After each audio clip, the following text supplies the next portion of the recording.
रत्नागिरीतही hotel bar असोसिएशनच्या वतीने बंदची हाक देण्यात आली। परमिट रूम बार धारकांनी कडकडीत बंद पाळला।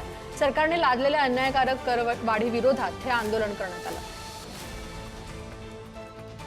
आज रत्नागिरी जिल्ह्यातील बार हॉटेल असोसिएशनच्या वतीने कडकडीत बंद ठेवण्यात आलेला आहे। रत्नागिरीतील परमिट रूम आणि बार धारकांचा हा कडकडीत बंद असणार आहे। सरकारने अन्यायकारक करवाढीच्या विरोधात आंदोलन उभे केलेले आहे, त्यामुळे मद्यपिन्या या बंदचा फटका बसताना दिसतोय।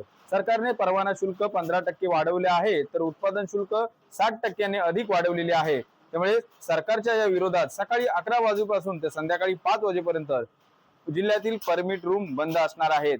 कोकणातील सर्वच हॉटेल्सचे जे बार आहेत ते सुद्धा यामध्ये बंद मध्ये सहभागी झालेले आहेत। त्यामुळे कुठेतरी आता तळीरामांना या बंदचा फटका पडताना दिसतोय। अधिकचा या ठिकाणी करवाढीचा असलेला विरोध आणि त्या विरोधातनं हे उभं राहिलेल्या आंदोलनाचा कुठेतरी पडसाद हे रत्नागिरीमध्ये उमटताना दिसत आहे। त्यामुळे सकाळी 11 वाजल्यापासून ते संध्याकाळी 5 वाजेपर्यंत जिल्ह्यातील परमिट बार हे बंद असणार आहेत।